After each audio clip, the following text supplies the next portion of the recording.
नमस्कार दोस्तों, कैसे हैं आप सब। एक छोटी सी कहानी सुनते हैं। जो खोया वो मेरी नादानी थी, जो पाया वो प्रभु की मेहरबानी थी। एक सेठ जी थे, अच्छा खासा कारोबार चलता था, बहुत सारे वर्कर थे उनके यहाँ। उन्हीं में से एक था रामेश्वर।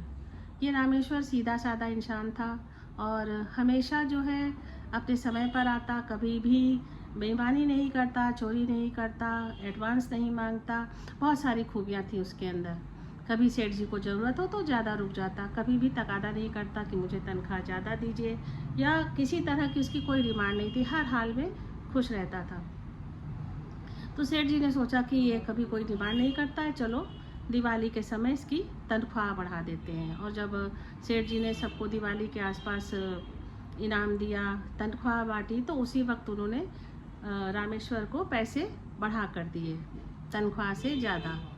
तो रामेश्वर चुपचाप ले गया, घर चला गया। दूसरे दिन भी वो उसी तरह आया, उसी तरह अपना काम किया। और सेठ जी सोचते रहे कि रामेश्वर आएगा और उन्हें कम से कम धन्यवाद तो ज़रूर कहेगा, या तो बोलेगा आपने पैसे ज़्यादा दे दिए हैं। तो रामेश्वर नहीं आया और ना ही उसने किसी तरह की प्रतिक्रिया व्यक्त की। अब सेठ जी को बड़ी गुस्सा आई। एक तो हमने इसके ऊपर मेहरबानी की, दया की, और ये देखो इसके ऊपर रत्ती भर फर्क नहीं पड़ा। अगले महीने सेठ जी ने क्या किया, उसकी तनख्वाह फिर घटा दी। अब वो बड़े गुस्से में थे और रामेश्वर आया भी नहीं था। तो उन्होंने कुछ कहा नहीं, सोचा कि देखते हैं, अब काटा है इसका पैसा, कुछ तो ये बोलेगा। लेकिन 2 दिन बाद जब रामेश्वर आया तो पूर्ववत अपना काम करता रहा। बीच में उसने एक दिन और छुट्टी ली। अब सेठ जी को रहा नहीं गया। उन्होंने कहा जब मैंने इसके पैसे बढ़ाए तो भी इसने कुछ नहीं कहा, जब मैंने इसके पैसे काटे तो भी इसने कुछ नहीं कहा। उन्होंने समय निकाल कर एक दिन अपने केबिन में रामेश्वर को बुलवाया। रामेश्वर प्रसाद आए और कहने लगे कि प्रणाम सेठ जी, क्या बात है, कोई गलती हो गई है। सेठ जी ने कहा मैं एक बात पूछना चाहता हूँ। जब मैंने तुम्हें पैसे बढ़ा कर दिए, जब उस दिन तुम नहीं आए थे, उसके बाद जब तुम आए तो मैंने पैसे दिए बढ़ा के, तनख्वाह से ज़्यादा दिए, तुमने कुछ नहीं कहा। कोई बात नहीं। और मैंने जब वही बढ़े हुए पैसे काट दिए तो भी तुमने कुछ नहीं कहा। मैं जानना चाहता हूँ कि ऐसा क्या है। तो रामेश्वर ने कहा कि सेठ जी, जब पहली बार मैं नहीं आया था और उसके बाद जब मैं आया तो आपने मुझे ज़्यादा तनख्वाह दी, तो मुझे बहुत खुशी हुई थी। मैंने प्रभु का धन्यवाद किया, क्योंकि उस दिन मुझे बेटा हुआ था। तो मुझे चिंता थी कि मैं अब इस बच्चे का खर्च कैसे उठाऊंगा, हर तरह का खर्च बढ़ गया था।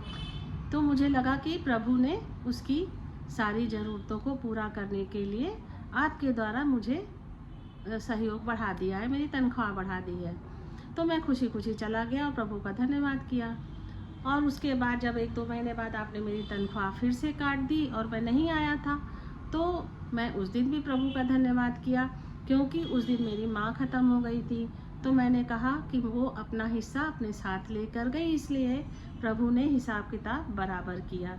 उस दिन भी मैंने प्रभु का ही धन्यवाद किया कि जो आया था वो लेकर आया, जो गया था वो अपने हिस्से का लेकर गया, हमारा क्या है। सुनकर सेठ जी की आंखों में पानी भर गया और वो रामेश्वर प्रसाद के बड़े कायल हुए। उन्होंने कहा कि रामेश्वर भाई, इतनी गहरी सोच रखते हो, मुझसे गलती हुई जो मैंने तुम्हारे पैसे काटे, आगे से मैं ध्यान रखूँगा।